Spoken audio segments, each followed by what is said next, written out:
Ladies and gentlemen, esteemed guests, innovators, and tech enthusiasts from around the world, welcome to the 20th edition of Nasscom Future Forge, where innovation meets ambition and idea transform into reality. I'm Nihal Pandya, delighted to stand before you today representing Nasscom as we embark on the remarkable journey of deep tech exploration and innovation from the comfort of your screens. Nasscom Future Forge 2023, formerly known as Nasscom Product Conclave, has always been the epicenter of groundbreaking technological advancements and entrepreneurial brilliance. Focused on the theme accelerating deep tech product growth, the flagship conclave in its 20th year has completely rebranded to drive and showcase deep tech innovation in India. Today, our event is synonymous with the remarkable entrepreneurial ecosystem of breakthrough deep tech, an innovative solution developed, engineered, marketed, and solutioning internationally from India. We are kickstarting this edition of Nasscom Future Forge with virtual deep dive on building India's deep tech quotient. This will be hosted for 3 consecutive days, that is October 25th, 26th, and 27th. Together, during these virtual sessions, we will explore the foundational and fundamental building blocks that will shape India's prowess in discovery and innovation, product and application, and ecosystem and empowerment. We are not just here to discuss ideas, we are here to forge partnerships, spark creatives, and turn dreams into tangible innovations, all from the convenience of your screen. To our speakers, startup pioneers, and technology enthusiasts, your presence here today is a testament to your commitment to drive change and embracing the future. Together, let's make NASCOM Future Forge 2023 a milestone in the archives of technological evolution. The 3 days of virtual deep dive will be followed by the in person event on November 7th and 8th at Taj Yeshwanthpur, Bangalore. You can look forward to an immersive experience like no other. Keynote plenaries, industry roundtables, networking opportunities, startup showcases at Innovators Hub, curated investor and enterprise connects, boot camps, and the chance to meet PSU decision makers and academicians all come together with the indomitable spirit of from India for the world. This year, we have over 480 deep tech startups, 300 enterprises, 120 speakers, 50 plus showcases, 100 investors, and 1,500 delegates attending and pioneering deep tech startup assume the spotlight, showcasing their groundbreaking innovations deeply rooted in advanced technology. Once again, welcome to NASCOM Future Force 2023. Let the innovation begin, let the ideas flow, and let's build a future where technology knows no bound, all from the digital world. Thank you for being a part of this incredible journey. Without further delay, I would like to invite Mangesh Kulkarni, who will guide us through today's sessions. He is an accomplished product management leader as well as innovator with over 20 years of experience and proven record of building 0 to 1 scalable products and platforms, having worked with Paytm, Meta, Walmart, Global Tech, and Amazon in past. Over to you, Mangesh. Thank you, Nehal. Good afternoon, everyone. It's an honor and privilege to be the moderator for this day one session, focusing primarily on discovery and innovation. We will plan to cover innovations covering fundamental research, applied research, and collaboration chronicle, forging deep tech synergies between academia and industry. We have a lineup of very eminent and respectable stalwarts from industry and academia, sharing their thoughts on research and innovation and how academia and industry can work hand in hand to drive innovations and solve key customer problems in India, basically. So, uh, thanks again, and look forward to this very engaging session, uh, focusing his and sharing his thoughts on overall discovery and innovation through research. I don't think Dr. Krish Gopalakrishnan needs introduction here, but very briefly, he's a chairman of Acceler Ventures, co-founder of Infosys. Uh, so without any further delay, I would request Krish Gopalakrishnan to please share your thoughts as a opening note for this Stephen session. Over to you, sir. Hello everyone. Mangesh, Krish is facing technical difficulties, and we will bring him in as soon as the technical difficulties resolved.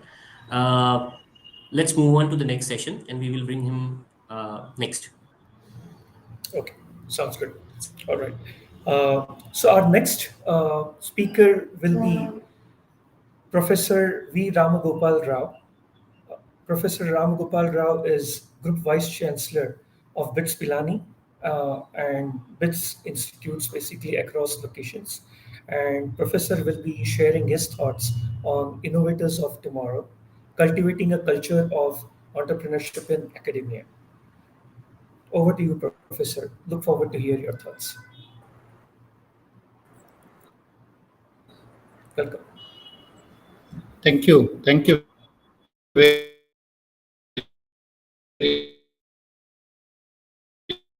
much for having me here. The topic is innovators of tomorrow, cultivating a culture of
On, Hello everyone. It seems the technology problem is still there. We were not able to hear Dr. Rao's audio as indicated by some of you on the chat room as well. We're just bringing him back on stage. Thank you so much for your patience. Talk about DeepTech Club. I would like to, in the meantime, take this opportunity to talk about the programs we have, a very focused program that are working in the deep tech space, building the ecosystem for India. As many of you know, Nasscom has a pioneer program called Nasscom Deep Tech Club, which focuses its work on creating growth opportunities for curated deep tech startup.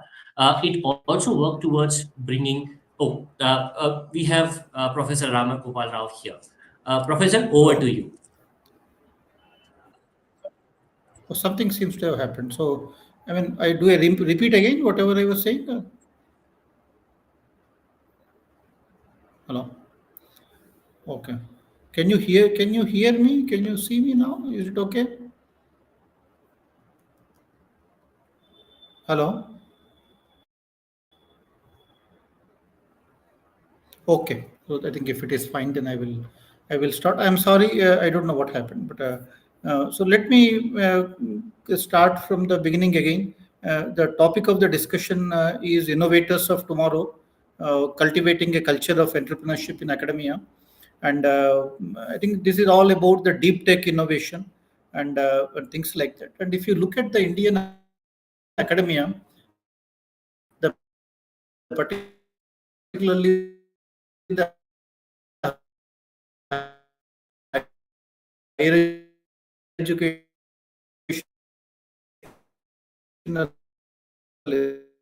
institutions,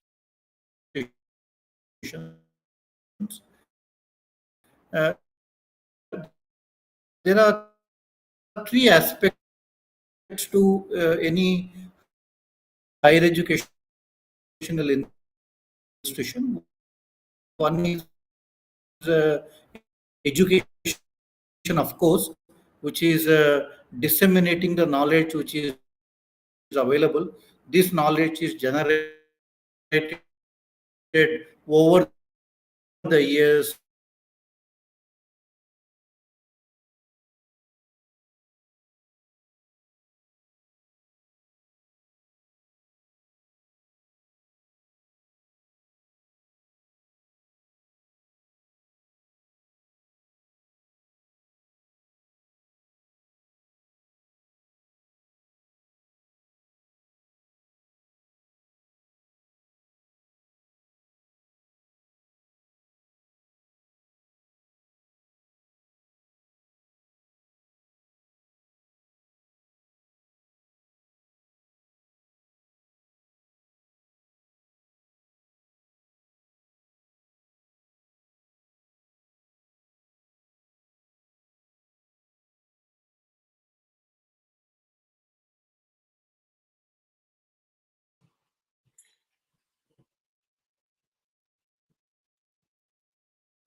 Hello, everyone.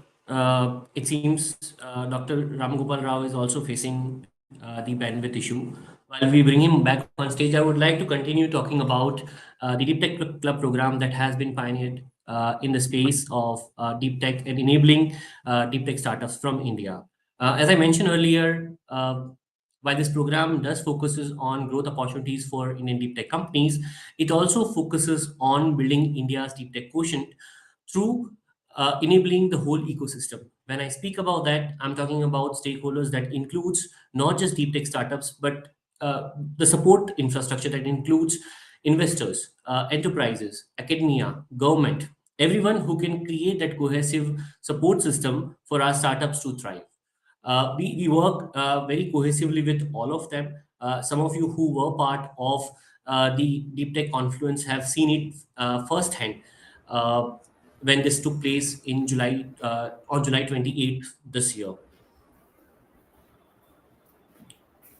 We have Professor Ram Gopal Rao back. Uh, something is happening. I don't know what's happening, but Professor, your video is off. I think I'm going to backstage without me doing I'm it's taking me to backstage. Suddenly it says you are being taken to backstage, and then I'm not sure why is it so.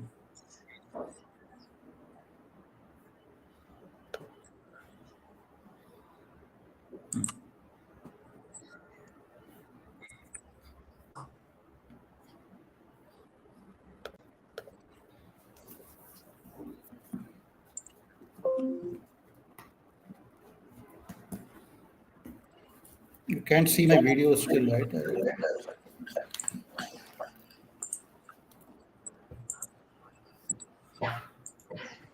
Hello. So can you see me now? Is it okay?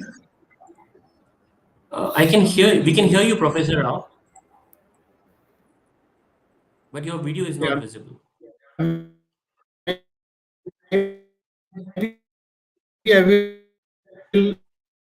I will go ahead. I think I don't know what's happening. That's okay. I think the without video, I will go ahead. I think all right. So I was saying that the when you look at the educational institutions,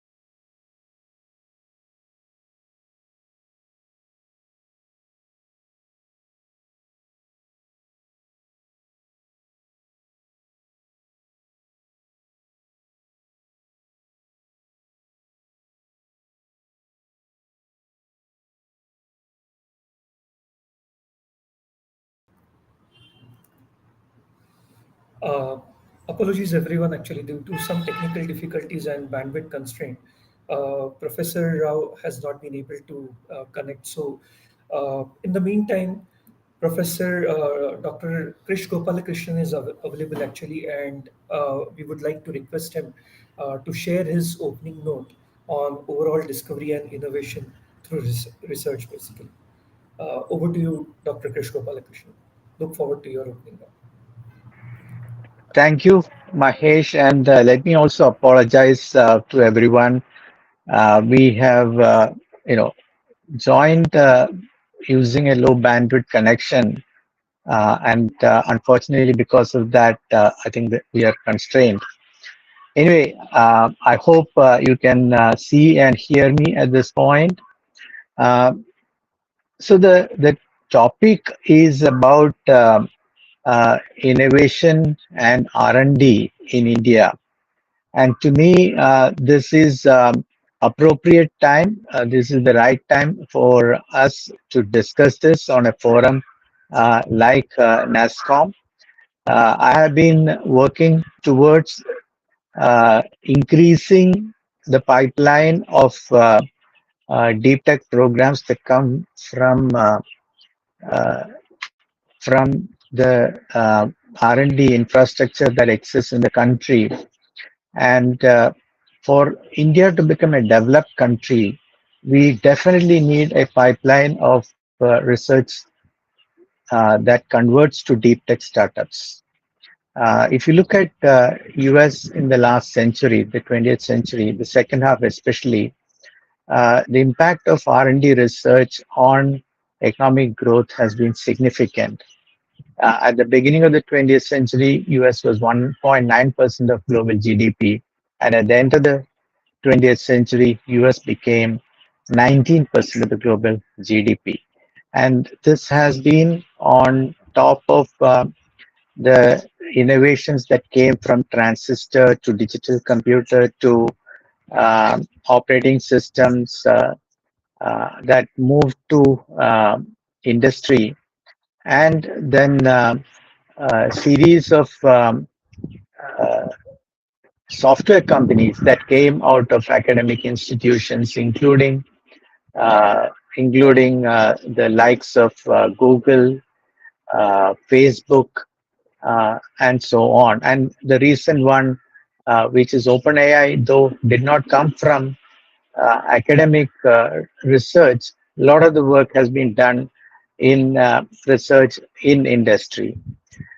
So definitely, if we want to become a developed economy, I strongly feel that we need to have a pipeline of deep tech startups coming out of academic institutions. If we look at the talent that we have in India, they're second to none. In fact, a lot of R&D is happening in India in multinational institutions, multinational organizations. So I feel that our talent is second to none. We have an advantage of being able to do research at one-fifth the cost. In fact, I say that if someone is spending $5 in the US, if they spend $1 in India, we can produce the same output because we are a lower cost economy. So talent advantage is there, cost advantage is there. Then what is preventing us from creating deep tech startups from academic research? First and foremost, we are not thinking big in our academic research. We are not launching ambitious programs. When we launch ambitious programs like what ISRO has done, uh, we demonstrate that we are able to deliver on that, in fact, better than many other nations, actually. That's just one example. Uh, we have to think big, and we have to launch ambitious programs like cure for cancer, or can we look at a low power platform for computing, or can we look at a new technology for batteries or new material. We have to be ambitious. Yes, with risk comes, of course, disappointments, but we will also get big outcomes if we think big. Second, we need to have funding that is guaranteed, that's long term, that allows you to do multidisciplinary, multi-year programs, long-term programs. Again, looking at ISRO, as an example. We need to also look at what is the infrastructure that exists in academic institutions for doing uh, translational work. That is, once the research reaches a stage of, let's say, technology readiness level, TRL level 3, uh, then how do you take it to TRL 7, 8, etc.? That is, we create a prototype, we do validation on the field, we create a prototype or a proof of concept that can be taken in front of customers and commercialization. And this also needs funding. And the venture industry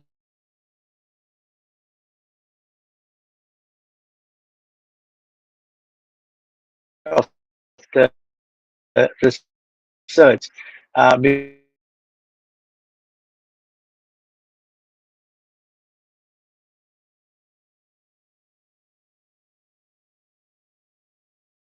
funding. Personally, I've been trying to support this stage of research in certain areas through philanthropic funding. If we can address this valley of death, I strongly believe that we will see more and more deep tech startups coming out of our academic system. Out of the 100,000 or 1 lakh plus startups that are registered with DPIIT today, only 3,000 or so are considered deep tech startups. So that definitely shows that we need to do a lot more. So, you know, the need for this is very much there. We need to create our own IP. We need to create our own companies that come out of the IP that we create in our R&D institutions.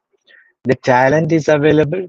Funding, I believe, can be addressed, uh, you know, with government funding, with industry funding, with private funding. The funding can be addressed. What is, I think, required is the ambition to do startups. Now, we have ecosystems like the IT Madras Research Park ecosystem, the IT Bombay or IT Delhi ecosystem, the National Chemical Laboratories in Pune, the C Camp in Bangalore, which is at the NCBS in Bangalore, which is a biotech incubator, where deep tech startups are there. Now, one more issue will come at a later stage, which is when the venture industry steps in, that we need patient capital to take this through the various stages of trials and testing and things like that.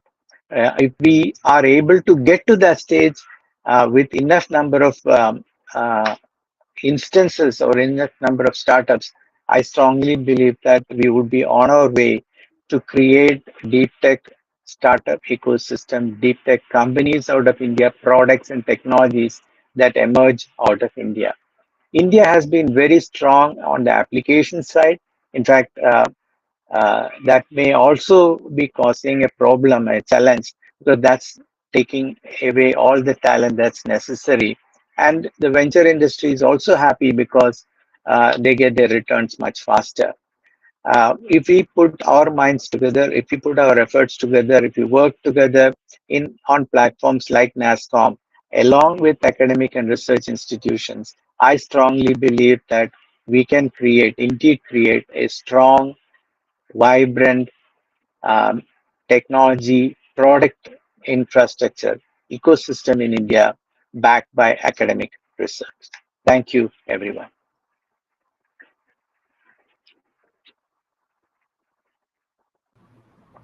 Thank you, Dr. Krish Gopalakrishnan. Thanks for sharing your thoughts. Uh, and I would like to take this honor to invite our next set of panelists.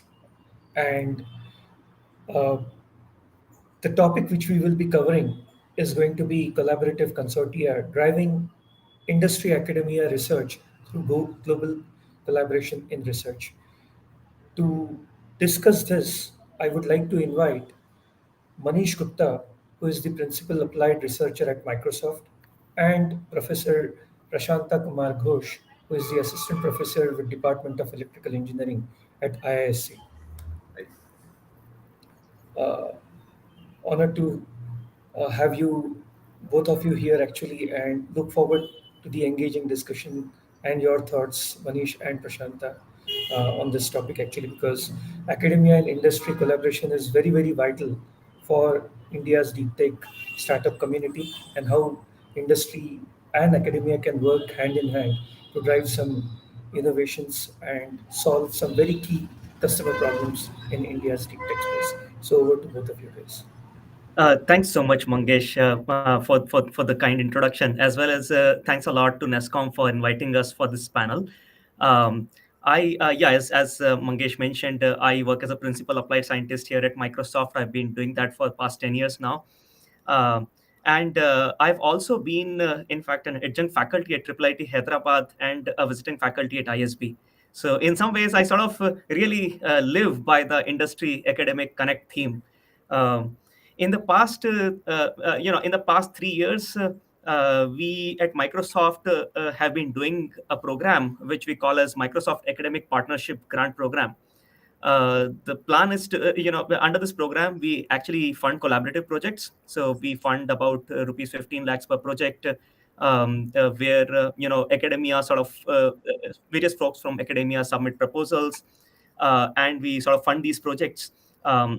By doing a rigorous three level kind of a selection procedure. Of course, these projects have to be around some of the areas of work that we do here at Microsoft. And interestingly, yes, I mean, over the past 3 years, my observation has been that the number of applications, then the number of proposals that we get has this year was like 3 times compared to what we received last year. So that just shows that the program is doing really well. Now, the other thing that show that the program is doing really well is that for the past 3 years, overall, I think 16 different proposals have been funded under this grant. And as a result of this grant, of course, there has been industry impact. There has been impact in the products that we make, but there has also been academic impact. Our partners in academia have been able to publish around more than 10 papers, at least more than 10 papers in premier conferences. I think the way this program has gone from the way this program has basically been around, I think it has been pretty successful, and at least especially I am particularly pretty satisfied by the kind of responses that we have been seeing for this program. I just put up the link to the call for proposals that you put up around the program. But they're just one of the programs. I mean, if you think about it, I have been collaborating with academia for the past 10 years, while I have been also working here at Microsoft in India. And as part of those collaborations, I've been collaborating with IIIT Hyderabad, real collaborations with, where we have brainstorming meetings and do, work on interesting research projects. IIIT Hyderabad, IIT Kharagpur, IIT Delhi, and so on. So it has been fun doing this. And now I also invite Professor Prasanta. He has also been, interestingly, doing several academic and industry projects. So please go ahead, Prasanta. Thanks, Manish. Thanks to Nasscom for the invite, and very nice to hear from you, Manish. Like to put my 2 cents and some experiences up here. So in my last 10 years journey as faculty in the Indian Institute of Science, initial few years have been primarily academic oriented projects. Truly, right? You used to write proposals that typically gets funding from government sources, and I'll say less of funding and collaboration with the industry. But lately, most of my projects have been in collaboration with some private sectors and industry partners. Among those, I'd like to highlight 3 of them recently that we have been doing very actively and aggressively, I'll say, for India languages. First of all, we have a on-campus non-for-profit organization, Art Park, and together with the team from there, We are working on 3 different projects currently. One of them is called RESPIN. That's Recognizing Speech in Indian Languages. It is funded by Gates Foundation. But the execution of that is fully in collaboration with a startup, speech startup called Navana Tech, right? And then let me just mention all of them, and then I'll come back to the details to share experience. The second is funded by ZIZ.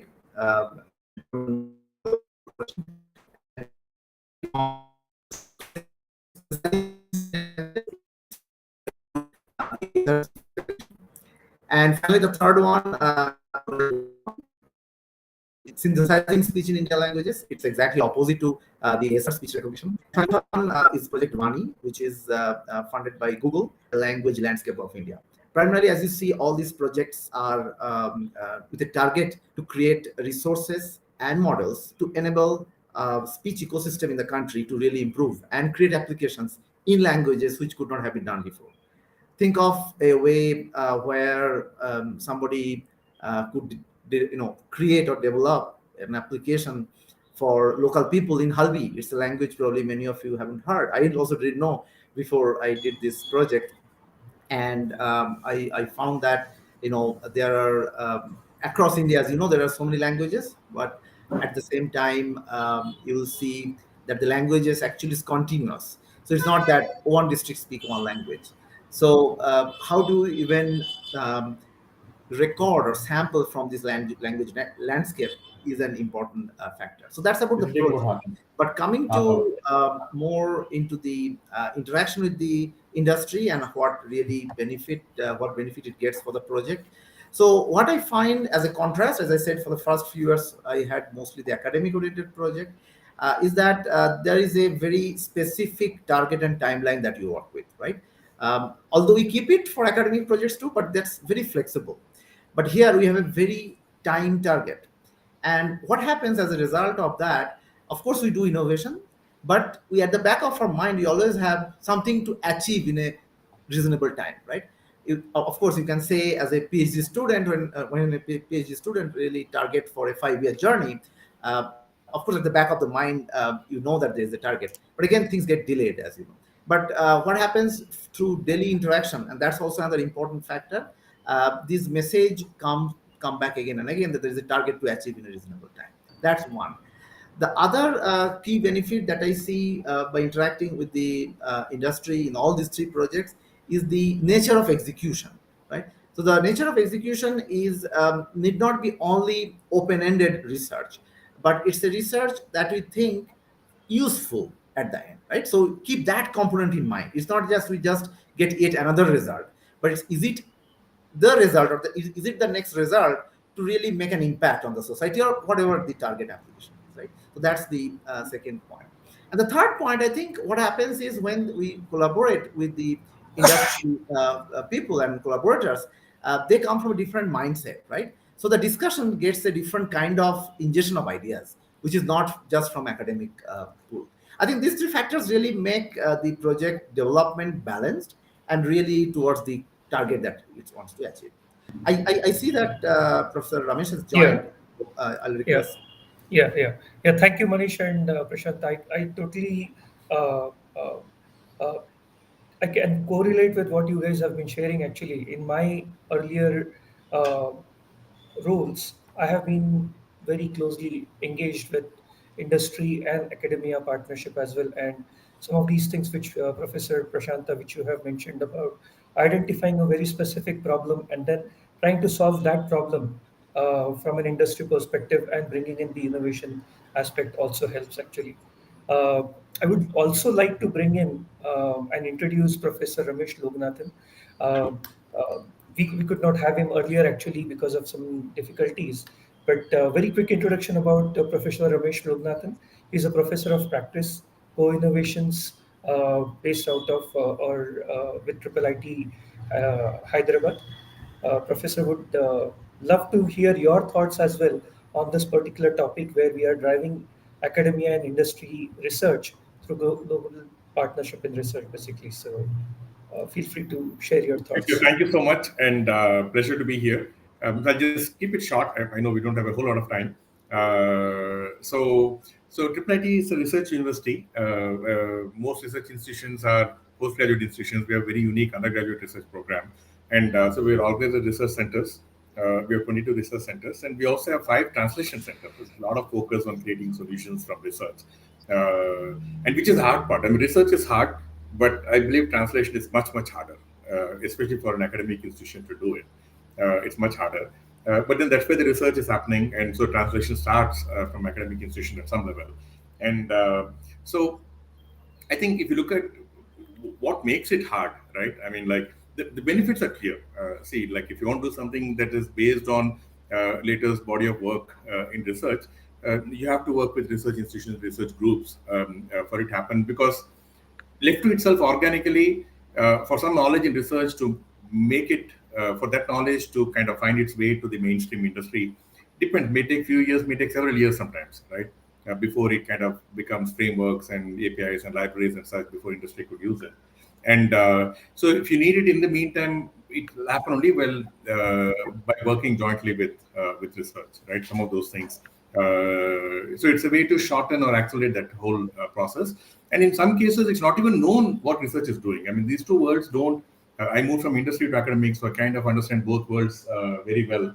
And so these two worlds don't naturally meet, right? Manish is an exception here, who is very actively connected with academic institutions. Very few in the industry are connected at that level. And if they don't naturally meet, then it's very hard for each to be aware of the other.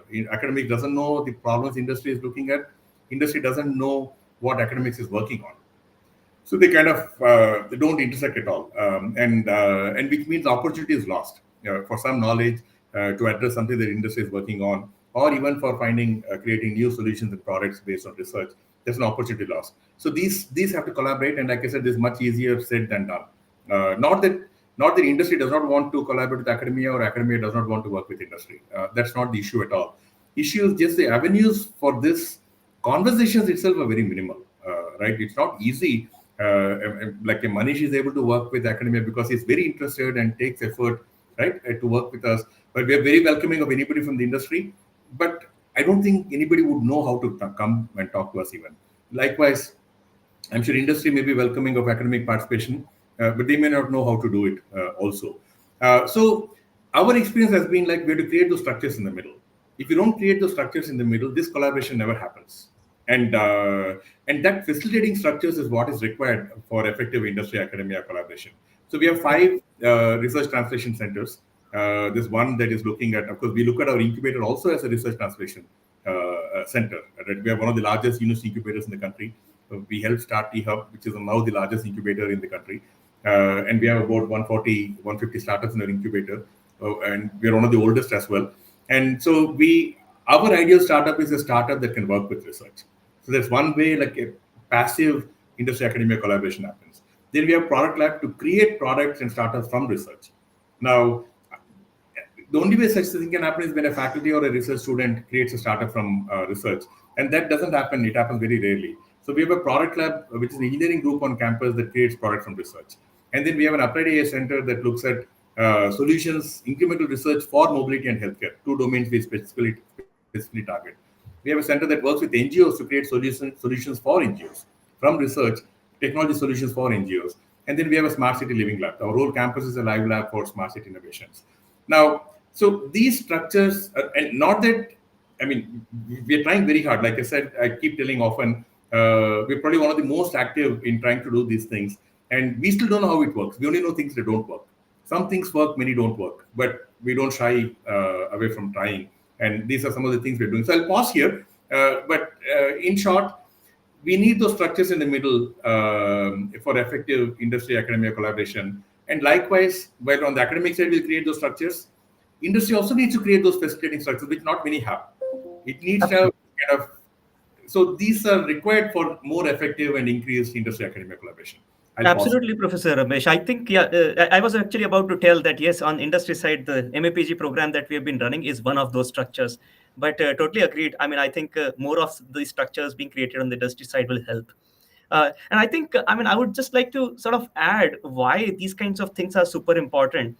To me, I think I think when people are just doing product work in industry settings, they are so narrowly focused on their product that they do not that it is difficult to keep a track of advancements in technology, which is where academia typically takes the lead. And working closely with academia keeps one connected with how things are growing, how things are evolving on the research side.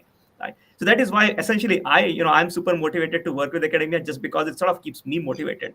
In fact, I also basically like to participate in academic discussions because it's so energizing to see students and their mindsets basically trying to understand areas, and the energy that they show, right, is basically super energizing by itself. um, I think even for industry labs, what helps is getting advice from academia about new forms of technology. Several times there are also settings where in industry we do not have enough time to explore. Let's say there are 5 different ways of doing something. I don't have time, maybe the team does not have time to explore that. And in those cases, it's a great idea to actually have some PhD student work on it and explore several ways, because in fact that is how academic research is. You want to explore several things and then figure out which is the best one in a very, very rigorous manner. So that is another way that I think it helps in industry labs, how it really helps to collaborate with academia.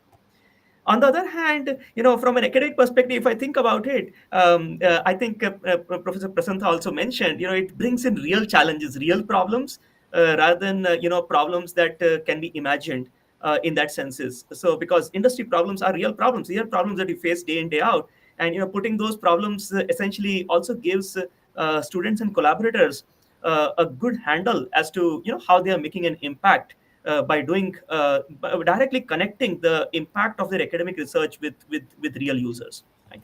The other thing also that comes on the academia side as part of these collaborations is access to data. I mean, organizations like Bing actually have access to lots of users, and therefore queries around them, and essentially knowledge graph, huge amounts of data sets, the web index, and so on. Right. So those kinds of things are difficult to get in academic settings. So I mean, in that sense, I sort of believe that there are sort of nice things to have on both the sides of the world. It's best to combine them through these collaborative efforts. Yeah, Prasad? I mean, I agree completely, but I was just thinking, taking Professor Ramesh's point. See, we do not, I mean, having such programs that actively encourages this collaboration is always good, right? But I was thinking on the other side, I recall one of my PhD student was a Prime Minister Fellowship holder. And I felt that was a very nice way to foster these ideas from the very beginning. So as a PhD student, what he was getting was a 50% support from an industry and 50% from CII. And what was happening, the problem statement for the PhD was actually defined at the intersection of the academic interest and the industry interest, right? So as a PhD student, you get to see both the worlds. I think that actually gives you a different perspective once you graduate. And I believe if we encourage more of such programs, even at the root level, right, where students are graduating and getting these ideas, then they will also in turn, when they become faculty or even join an industry lab or even industry, they will also encourage this in turn, and that will increase this. So I think it is not just having program at the faculty and industry partner level, but also encouraging at the grassroots level. Start from there to foster these ideas that problems should be of real interest and also should have an academic overlap. I think that's my 1 cent there. So how is that working? I mean, I've heard about the PM fellowship. See, the issue in my past experiences, at least, sometimes industry indulges academia, which is okay. It's good. We need all the support, right? Even if it's just money and some access to problems and data, it's still good for us in research. But that nature of engagement, while it supports research, it doesn't necessarily create solutions. So the PM fellowships, has it been working well enough to create solutions? Yeah, so I'll just give the specific example that I had. The support came from Xerox Research, which is no more there today. But as a result of that work, actually currently we are working on a project called English Gyani with another startup. That's the result of that PhD. I felt that if it was only academic problem, we wouldn't have been here. So this is a problem that we're working on to enable people to learn both English comprehension and spoken English. And this is very important in India today. As you know, it's a big call center, market, and people are somehow going to the spoken English centers learning English, and getting a job, right? And having a tool in your hand that can assess you automatically when you speak English, it's a great benefit. And this particular project actually came out of that brainstorming session with Xerox Research at that point, that we have to develop such solutions for the society, and we're still working on that today. In fact, the student now is a faculty at IIIT Hyderabad, and we're still collaborating and working on the project. So I also, it was very productive from that perspective. It's nice to hear that. I mean, like in my experience also, like when it's good to hear, because I don't think a lot of the funding happens to be social funding. When they fund support like this, when fund research, it often becomes a little bit more a knowledge creation activity and not necessarily an activity to create an end product or solution. So which is good. Like I said, I mean, academia benefits significantly from it, not just the funding, the access to real world problems, data, and like access to people, because often somebody from the company is involved. Those are all good. I mean, not to discount. I mean, like it adds a nice dimension to research. But end solutions need more than that. Good that this worked out in some ways. Some startup came out of it. But often, I think those are the structures. Like even if you look at the like BIRAC does a lot of funding for incremental research I'm on some other committees, and of course we also have a BIRAC supported bionist in our campus, but otherwise I know them well. So they were saying like the research funding that they provide, which is meant to create solutions from research, it generates more research, but doesn't takes a little closer to solutions, but doesn't result in solutions, because the research mindset is to, okay, that's the DNA. That's what they like doing, researchers, right? More research, publish papers, conferences, journals, and graduate research students and PhDs and such. While they may take up a problem that has a real world opportunity, but that is not their interest. So the moment the research output comes, they lose interest in it. They go to the next research problem. So it takes them closer to a solution, but doesn't create a solution. I think that's so expecting research to create those solutions is not going to happen. There's a DNA mismatch. So we need to create some support structures where, without expecting research to do it, with research support, we should be able to do it. In your case, the example that you gave, the startup came in the picture and like they took it forward. If the startup did not come, that research work would not have moved forward, because researchers that's not what drives researchers. I mean, they're researchers for a good reason. So we need to create this active support structures that takes that gap, little bit of gap that is there from incremental research before it becomes a solution. We need to actively co-create those structures. Yeah, totally agree actually, and pretty engaging discussion. Uh, uh, I agree with there is a thin line between the research and what we really want to solve from an industry specific problem perspective. And as Professor Prashanta has also mentioned, or Manish was also reiterating, that yes, solving some real problems also keeps or gives some kind of motivation to the researchers as well, but keeping the balance or the DNA, as Professor Loganathan is calling out, to keep them motivated from a research perspective. So, totally agree. Very engaging discussions. Thank you very much for sharing your thoughts, Manish, from Microsoft's industry perspective, and Professor Prashant and Professor Ramesh Loganathan from academics perspective, actually. Uh, Thank you very much. Since we are running out of time, I would like to call upon the next set of leaders, actually, and introduce them for our next session. So, our next session is going to focus on leveraging open innovation for breakthroughs in deep tech. Again, very interesting, very passionate topic for me as well, actually. And uh, I invite here two very eminent speakers and researchers, Kalika Bali, who is the principal researcher with Microsoft, and Rohan Chatwal, who is deputy general manager and head of innovations with Maruti India Suzuki.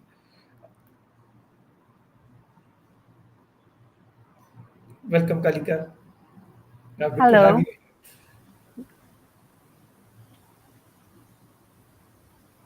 Am I audible?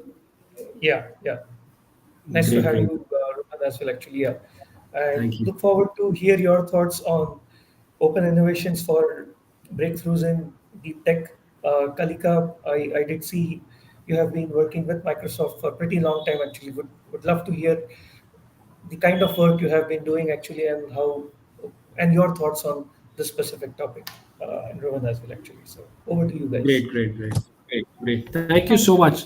Actually, I'm glad that today we are not discussing the merits of open innovation, rather discussing how can we leverage open innovation. Because I believe time has come when this fact is more or less established that yes, open innovation is beneficial for the organizations, whether you're a large organization or small.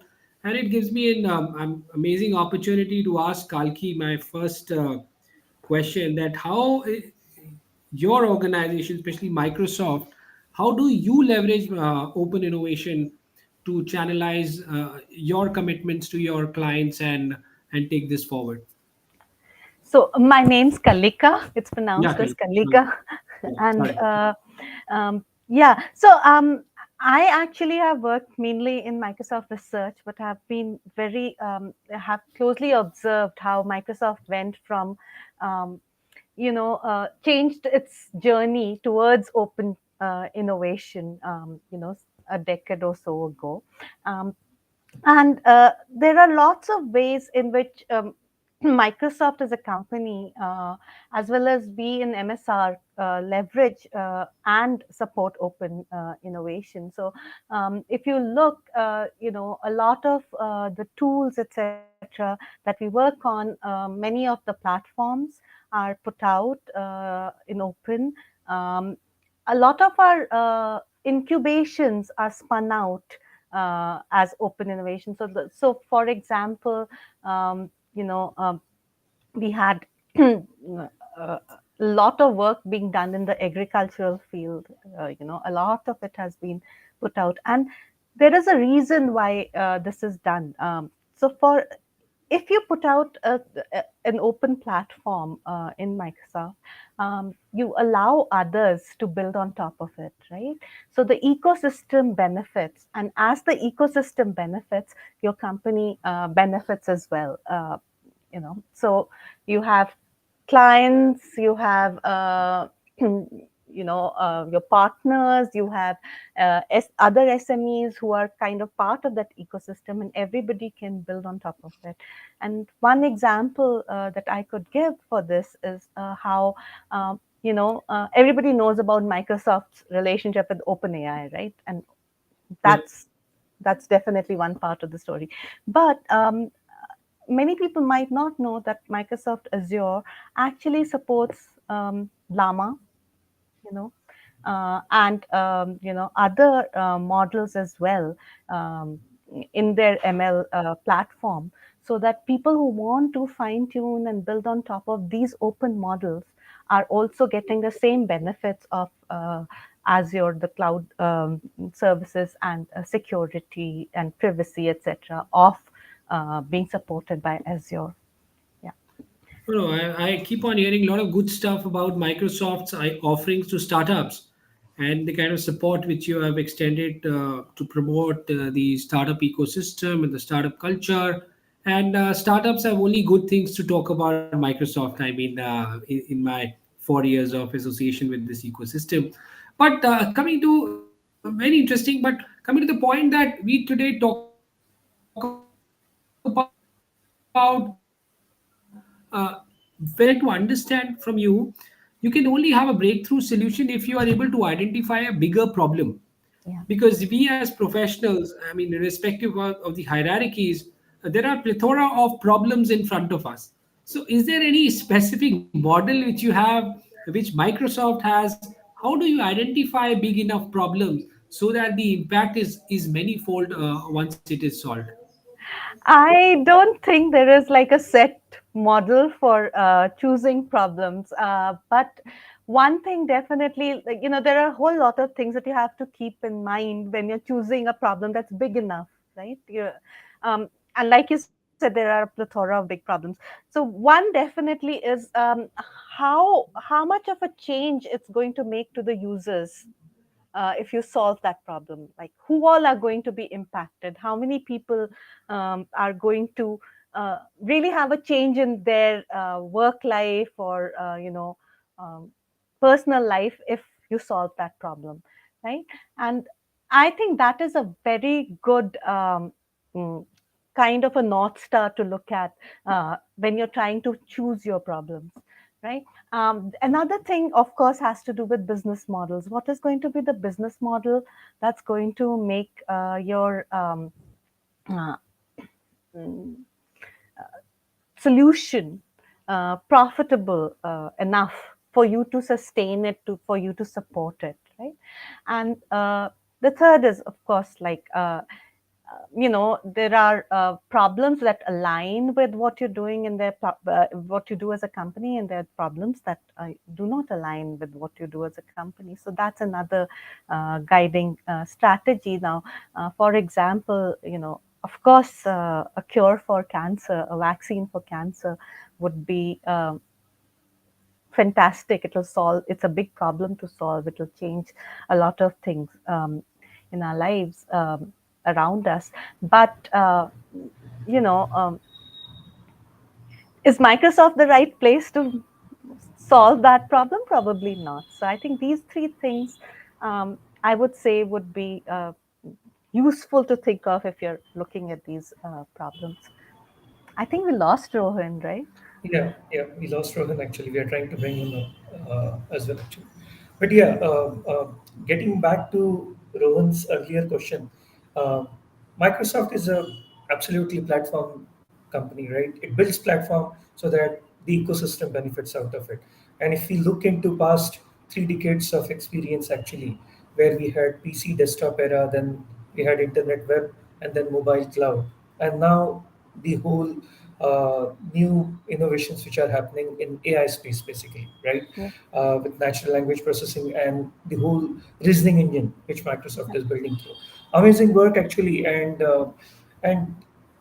and it's great to see that Microsoft is infusing, or the focus of AI, which Microsoft is bringing basically in each of its tech product stack, right Yeah. from productivity tools down to foundational platform elements, basically. Yeah. Yeah. So, what kind of research have you been working on, or till Rohan comes up, basically, which you would Yeah. like to share, Sure. which India's deep tech community would benefit out of it? So yeah, so with the coming of these foundational models, I and my colleagues have been kind of thinking that whenever a new technology comes, whether it's through Microsoft or it's through any other thing, when a big disruptive technology comes, it usually starts with the Western world, right? The global north, as we call it. And then it kind of comes to global south, to the westernized or the English speaking population in the global south. And only then it kind of percolates after time there. So we have actually been thinking of creating a platform, which we call Vellum, which is a platform that lets you build culture and context specific, domain specific solutions on top of it. So at the bottom is the same foundational model kind of a thing, but then on top of it, it has support for multilingual capabilities. It has support for choosing the right kind of algorithm or multilingual pathway that you might want. You can build lots of co-pilots on top of it, and we call it like Copilot plus plus, because for some of these things there isn't really a pilot for you to build a co-pilot. So one of the things that we've been working on is the how to make this platform available to partners in the global south, so they can make use of the sheer power of foundational models, but in their own context, in their own language, in their own domains. So that's something that currently I'm very much engaged in. Yeah. Welcome back, Rohan. Sorry, the poor Yeah, network. yeah, Now we are not used to online, too much of online meetings. We have moved back to in-person meetings. yeah. So now very interesting. I mean, thanks Mangesh for chipping in and when the network was down. Thank you so much. So very interesting. Like I shared before as well, I'm very well aware about the kind of contribution which Microsoft is making to drive in open innovation. But one challenge which I've seen when large corporations are dealing with the startups and the people and the workforce which is working on these open platforms, should there be a different criteria or a matrix to judge and assess the open innovation led innovations which are being kind of proposed these days, or do we have the traditional lens to evaluate the startups the way we evaluate other companies? I mean, in some sense, I think it is about like how many people you touch, whether it's a startup or if it's a Microsoft, like how big is the problem that you're solving, right? And I'm not saying that there is no need for smaller scale problem solving. There is, like, if uh, you're solving for a small population which is very under served, definitely you need to solve for them. So, but I think ultimately it is about what difference do you make to the people that you're solving for. um, and whether it's a startup or if it's a multinational corporate big company, that has to be the final criteria. The thing with startups is that there is innovation that becomes the forefront, right? Now Microsoft is a very innovative company, but Microsoft has a steady business. There are things that Microsoft has to keep doing, right? Absolutely. Like, and innovate on top of what is a steady business stream for Microsoft. But for a startup, it is the innovation that comes in the forefront. Absolutely. How? Innovation quotient is very, very high there, and probably the stability and running Yeah, operations is equally important for you. And then yeah, on top of that, you would like to build a layer of innovation. Very interesting. yeah. Of course, you have to run your house and then, of course, build a layer of innovation on top of that. So that means, as a professional or the team which is dealing with the startup, so do you have a separate lens to evaluate them, or are you still that very hard when it comes to evaluating these startups? So I have been part of the accelerator program, like evaluations earlier, and we generally like try to find. And the good thing is that Microsoft is so big that we always find people who have expertise in some of the domains, and we actually kind of try to get people on board who can look at the solutions, who can look, hear the pitch, see whether it makes sense from the domain side of things, whether technology wise it makes sense, technically it makes sense. And then there are people who will evaluate it like business wise, does it make sense, right? So we do have that kind of setup to evaluate startups for the startup program. Yeah. And now with this is emergence of so many deep tech startups, and thanks to Nasscom as well, they kind of nurture them and provide them an environment where a lot of deep tech startups have come up, and they are making a big contribution even to organizations like Maruti Suzuki. Yeah. So you think this is a growth way forward? I think actually I was talking to somebody just a week ago, and they told me that after the Bay Area, India is, you know, the largest set of startups in the entire world. So I Wow. do think that this will keep happening and growing. But I think there's also need to consolidate. So startups just for the purpose of selling it off versus startups consolidating into a major business venture. Those are two very different things. And I think once you put that lens, a lot of the startups actually fall off, which is like, they reach a My stage God. and then So they what's your word sell of off. caution for these startups? And they should focus on value creation, or just chase what?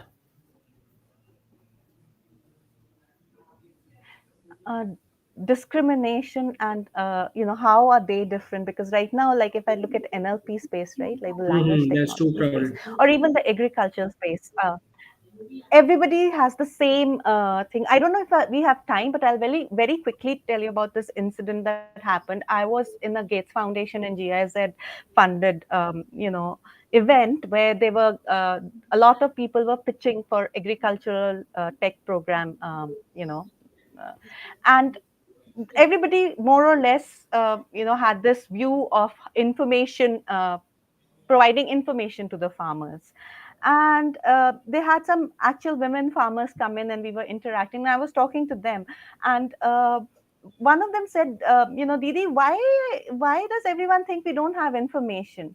You know, Hmm. we have a lot of sources of information, but there are lots of other things that we need help with. Can't you build us a machine that can go and, like a drone, go and Check do the the health. sowing? Yeah, do Yeah, the or, soil, check the health of the soil. can you, yeah. So, I think that was like a real, it should have been the real eye opener for the people present there, because know your user. Yeah, Know absolutely. that whether the problem you're solving is even important for your user. Absolutely. And that's the discrimination that you have to kind of make. Just because Absolutely. something is hot right now, and it's like buzzy Yeah. right now, that's maybe that's not the only space you can Absolutely, innovate in. absolutely. In Japanese, they say do gemba. Gemba is actually you go to the spot, check on your own what is the actual situation, and then after seeing with your own eyes, take the decision rather than believing what is happening here, say whatever is the trend. But you go to the actual spot. In Japanese, they say, have you done the gemba or not?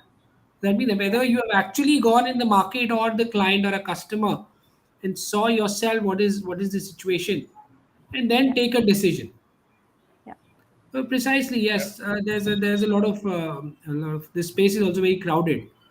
yeah. Yeah, you're absolutely right. So I believe we got really good insights from you, Kalika, and Thank I you. think we were allotted only 10 minutes. So I Yes, think I we hope Yeah. we know. did Thank you. justice to the 10 minutes which were allotted to us. Yeah, yeah. Yeah, Mangesh can So tell thank us. you. Yeah. Absolutely amazing. Very interesting discussion. Thank you, Kalika and Rohan, for yeah. driving through this and taking us through your some of these examples, Kalika. Absolutely loved it. Thanks again for your time, both of you. Thank Since we are you. running out of Okay. time, I would like to invite the next participant as well, actually. All right. I hope you guys are enjoying. Uh, so our next session is going to be again another very interesting session and a very esteemed faculty actually. So we will be uh, discussing here or talking about Professor, I would like to invite Professor Mustaq Ahmed. He's a professor of computer science with Georgia Institute of Technology. And Professor would be speaking on Beyond the Lab, real world applications of academic deep research, deep tech research, basically. Again, very interesting, very relevant topic for today's discussion, actually. So, welcome, Professor, and really look forward to hearing your thoughts on this topic. And thanks for that. Thanks, Mangesh. Can you hear me? Yes, absolutely, sir. I can hear you. Excellent. So let me start by thanking Sahil and Chalea for inviting me and an opportunity for speaking with you. Chalea is a former PhD advisee, so it's great to connect with him again. I'm going to talk about two startups, but I do want to remind you that my primary job is being a professor at Georgia Tech. US universities actually allow you to spend 20% of your time outside. So that's the time I spend at the two companies that I co founded and serve as the chief scientist for. So, my main focus really in my lab is to do deep tech research. Startups are not the reason we develop research projects, but I'll tell you how those lead to companies. My research in particular is in the cybersecurity area. So deep tech research, I think, is driven by how technology evolves and how new applications and services gain traction. But in the cybersecurity context, you also have this threat landscape. So anything we build, bad guys come, and how we going to deal with threats that arise. So that's another driver for a lot of the research that happens in our lab. And when I start sort of a research project or we write a proposal, it gets funded. We really sort of focusing on how we're going to advance knowledge in the particular field in which this research lies. So our main goal is to generate great papers that get awesome reviews, get published at top conferences. We train PhD students who go on become researchers, and the best we do in this kind of research is actually build research prototypes. We're not going to create products that immediately kind of can go to the market and you can start an immediate business. So the two examples, sort of this template that I have followed, the first one we did was Pindrop Security, was founded a little over 10 years ago, 200 plus employees, over 200 million in investment from top VCs, lots of customers at this point. I do want you to the two examples. Credit should be given where credit is due. My PhD students, so former PhD students who worked on these technologies, really should get all the credit. I mean, they put blood and sweat in building these companies. I only kept my Georgia Tech job, as I said before. So Vijay, who was doing its PhD, the cybersecurity angle was we saw that trusted telephony channel was going the way of the internet in the sense of all the bad stuff we had in the online world was showing up on the telephony channel, that banks and other financial institutions and organizations relied on trust in that channel.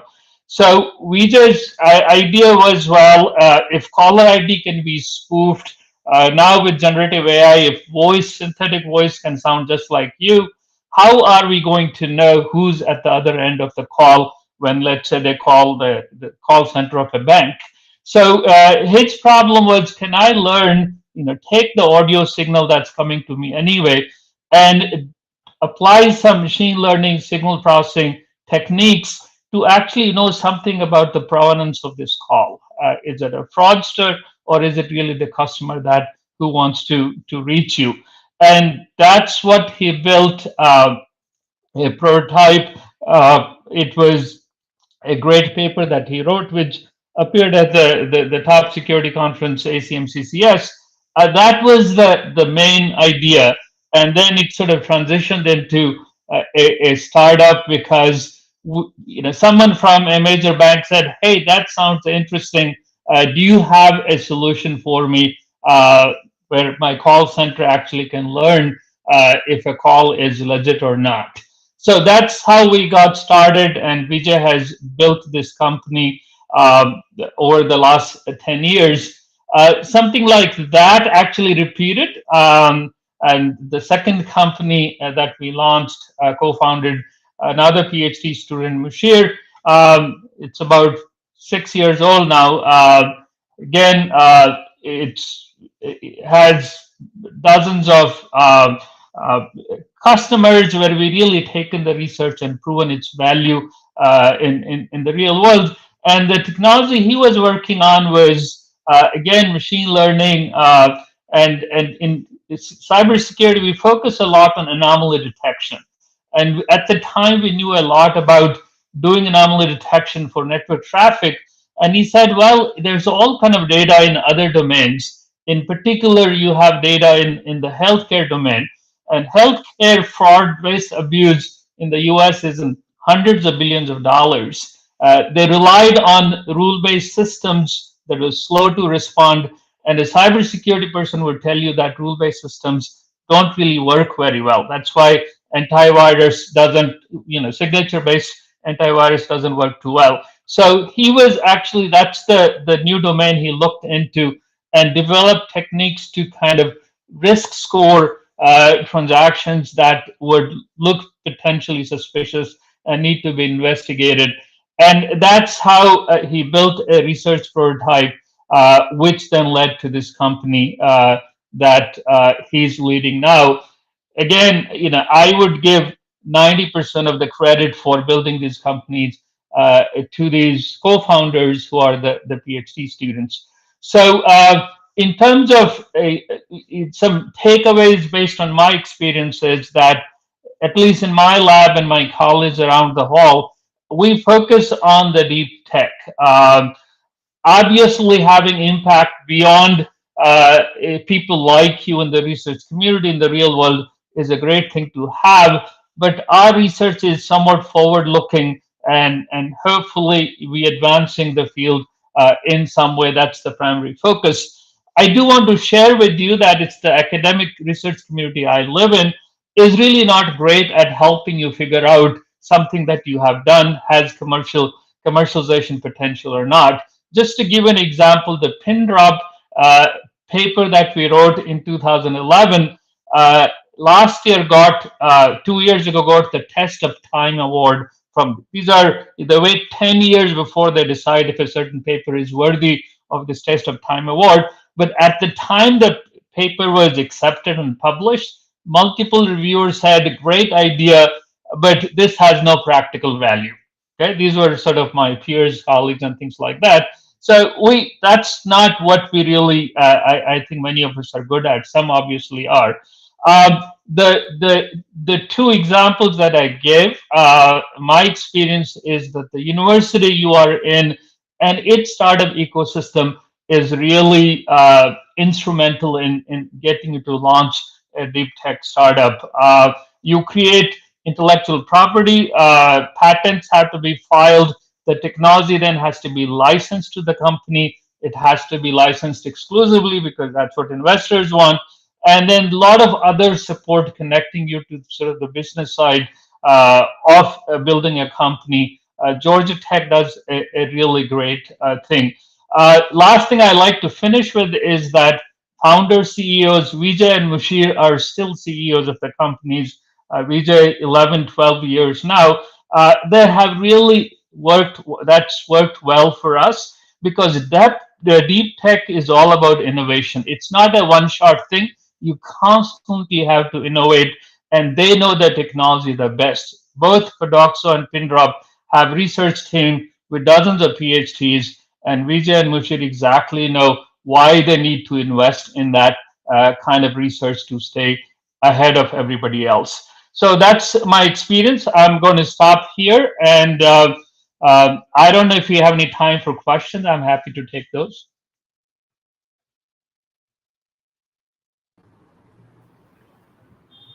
Thank you, Professor Mushtaq. Actually, it was amazing insights on cybersecurity, a very relevant topic, absolutely, when it comes to fraud or some of the rule-based engine which you mentioned as well, actually, challenges and where applications of AI can also be used to automate some of these rules as well.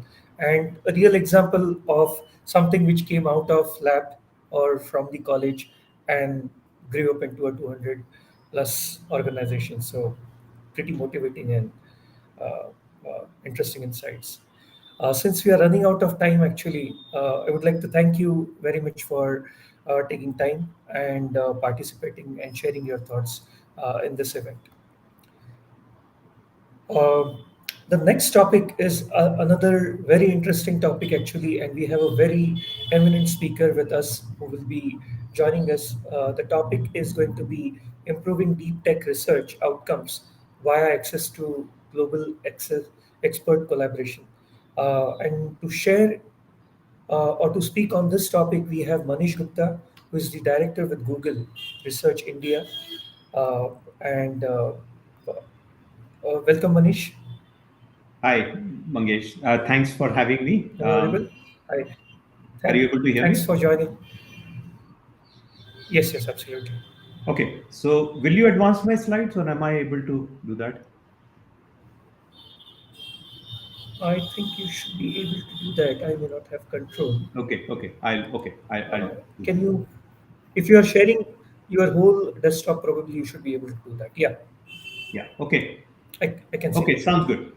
Okay. Thank you. So, I was asked to talk about deep tech innovations through access to uh, global experts. So I've kind of transformed the topic a little bit into talking about global collaborations. How do we innovate right here, right from here in India, on some of the most impactful problems through collaborations, right, with our colleagues um, and even external collaborators from academia. So I'll talk about three broad areas. One covering access to information in Indian languages. The second theme I'll pick is agriculture. And then as these large language models have become so popular and are being broadly deployed, uh, large also comes with this very huge computational cost, both not only at training time, but even when you're serving these models. So computational efficiency of these models has become a huge concern, right, for the industry. So I'll talk about some work that we have very recently done on efficiency of these large language models. So let's start with looking at, again, how do we provide access to information? And again, the motivation for this work is fairly obvious. As one of the previous speakers, Kalika, was also pointing out, often you have these technologies being developed, right, for the global north. And you find, again, for those of us who are the privileged ones, right, I would say maybe attending this conference, who can understand English, right? Life is good. We have all of these large language models, and prior to that, we've had kind of all of these capabilities from things like Google search and so on. Any problem you have, you can find kind of very high quality information on the web to get you started, right, on a solution to that problem, if you understand English. But again, if you don't understand English, things aren't as good. So one of the problems we wanted to look at was, how do we democratize that access to information, given that close to kind of 90% of our people in India are not necessarily very comfortable with English. And in most cases, they would prefer content in their local language. So again, starting with this concept of masked language models that was developed in the first, like, original class of large models like BERT, where you mask out these words, certain percentage of the words, and you train a language model to predict those missing words. We started training it with a lot more Indian language data, and built this model called Mural, which at that time, a few years ago, it had the largest coverage at that time of Indian languages, 16 Indian languages plus English.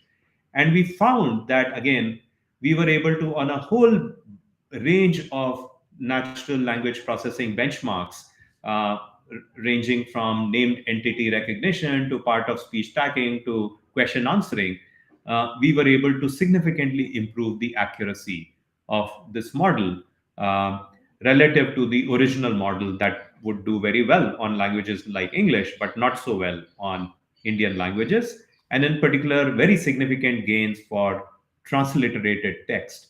And we incorporated this into, we both kind of made this model freely available on TensorFlow Hub and also Hugging Face.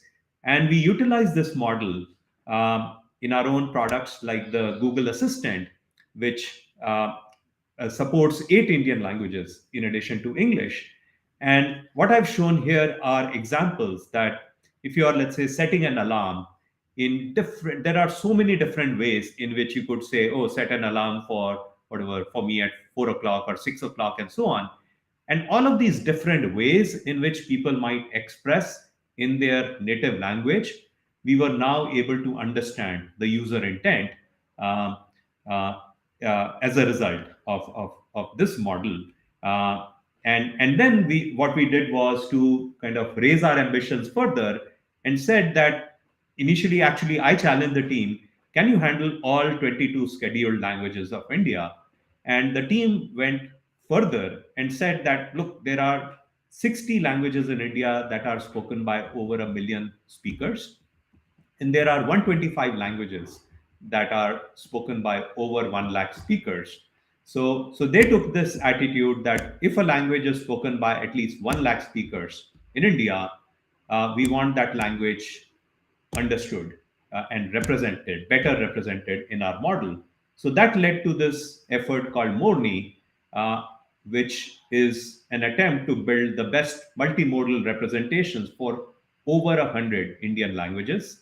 And one of the issues that we recognized as part of that challenge is in India, there's a saying, "Kos kos pe badle pani, char kos par vani," that every few kilometers, the language that we are speaking actually is changing. Even though we may formally call it, let's say, Hindi, there are, if you look at the way Hindi is spoken in Haryana versus Bihar versus UP, there's a lot of variation. So what we wanted to do was capture all of those variations across the entire country, which led us to launch this project called Vani in collaboration with Indian Institute of Science, and we have, which is proceeding in three phases. In the first phase, we have already collected data from uh, roughly 85 districts and made all of that speech data, about 15,000 hours of speech data so far in a variety of languages, and we have made that freely available. Over the next two phases, our goal is to collect data from each and every one of the 773 districts in India so that we capture the full diversity of how we speak. Uh, and and now what we are doing is we are taking some of these kind of capabilities, some of these data sets that we are building for with rich representations of Indian languages, and we are combining them with the largest and most capable global models that our colleagues have been building. So within Google, again, externally, this is known as the Palm 2 model, the most capable large language model. Uh, we took that, and what we have created is a variant of that model, which will have much better representations for these close to 100 Indian languages. And in fact, we have applied that recipe not just for Indian languages, but for many other underrepresented languages in the world, and supporting close to like over 1,000 languages in this new variant. And what we are trying to do is combine some of these large, like reasoning and other powerful capabilities of these large language models with much better representation in these other models of Indian and other uh, uh, languages with much lower representation. Very quickly, I know kind of I don't we don't have much time. We took another area, agriculture, where again, which has been relatively less touched, where again farmers who are a very important kind of in some sense stakeholders, they have and they do such amazing provide such amazing service in the form of providing us food, and yet again they have been relatively untouched by or much less touched by advances in technology. So there again, the way we used, in fact, global collaboration is we were amazed by the number of our colleagues based outside India who volunteered 20% of their time. So Google has this initiative where people can volunteer for 20% of their time on any project of their liking. And we were able to get dozens of our colleagues from outside India uh, volunteering because of the cause that they all were so excited about, helping improve the lives of farmers. In particular, we were initially looking at problems like identifying farm boundaries, identifying the crop being grown, estimating the yield, so that we are able to unlock use cases like providing farmers access to loans from banks instead of being at the mercy of these loan sharks who charge really outrageous rates of interest, or getting them access to crop insurance. And what we have been doing is again applying these AI methods by uh, analyzing satellite imagery. And through that, we have come up with the first such model, which is able to, for the entire country, which is able to identify these boundaries of farms, identify sources of water bodies, trees, and so on. And we've been piloting this in states like Maharashtra, Telangana, and in fact, making the solution available to startups in India And there are some of these use cases that will ultimately both benefit farmers as well as other players in the ecosystem. And finally, I know we are kind of almost out of time. The As we go to these large models, which have now hundreds of billions of parameters, needless to say, these are extremely expensive, not just to train but also to run.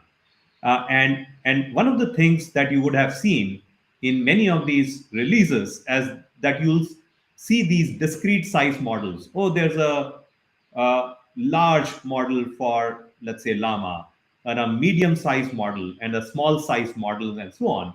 So we are still talking about often like 4 or 5 different sizes of these large language models. So the question we asked was, could you design a universal model with hundreds of sizes, ranging from the largest model that you're training to much smaller models that you may want to maybe run on device, or you may prefer, let's say, certain intermediate sizes for better trade-off in terms of uh, cost of serving and the power of these models, and which has led to this work on something called Matformer, which is building upon this idea of Matryoshka representation learning that our team.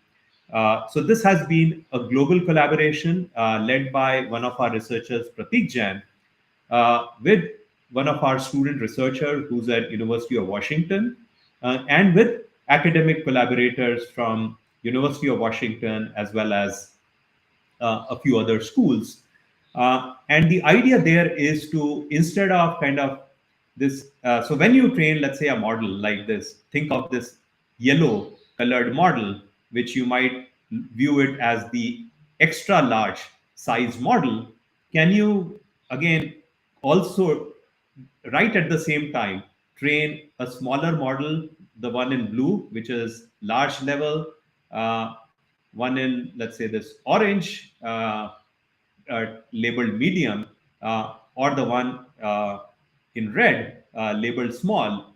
So a given layer, you can jointly train, let's say, 4 such models. And as you have multiple such kind of layers, and as you pick and choose different sized blocks, you can actually get exponentially large variations in terms of overall different sizes of these models and their kind of correspondingly the computational cost and power.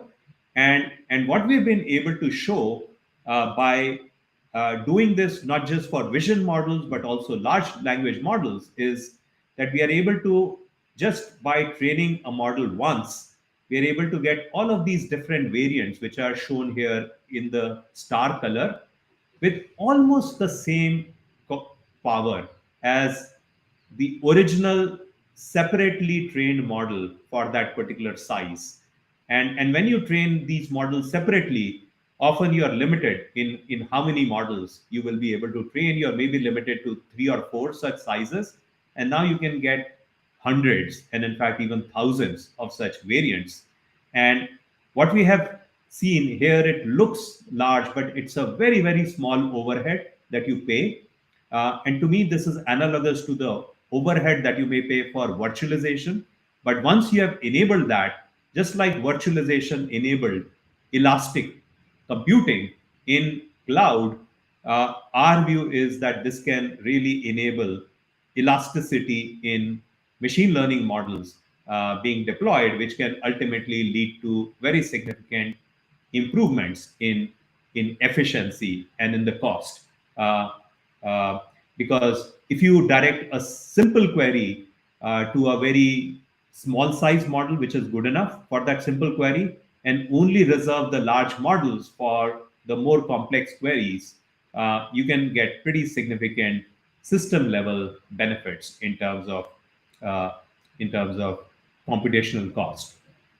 So so with that, let me conclude that especially with AI impacting every industry and the rise of foundation models, in particular the large language models, we see a major disruption underway in this field of AI, which is leading to some very, very fascinating new problems, as well as opportunities to develop solutions to bring benefits to billions of new people that the original developers of large language models perhaps weren't directly targeting.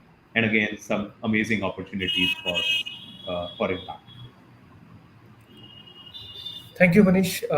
That was pretty inciting and touching some of the key areas when it comes to India in terms of multilingual or languages, agriculture, and then the large language model. Very, very apt topics when it comes to India, actually. Thanks for sharing these interesting insights and giving us walkthrough of the some of the work which is happening within Google, actually, in a collaborative manner. Thank you very much, and Thank uh, you. great to have you here. All right. As we are running out of time now, moving on to our next session, uh, we have Dr. Sriparna Saha, who is going to touch upon some of the case studies in successful industry academia deep tech collaboration. And Dr. Saha is Assistant Professor of Computer Science with IIT Patna.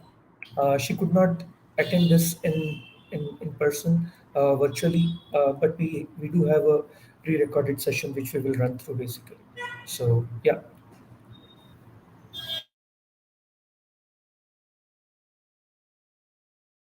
Thank you, Nasscom, for giving me this opportunity to talk on this forum.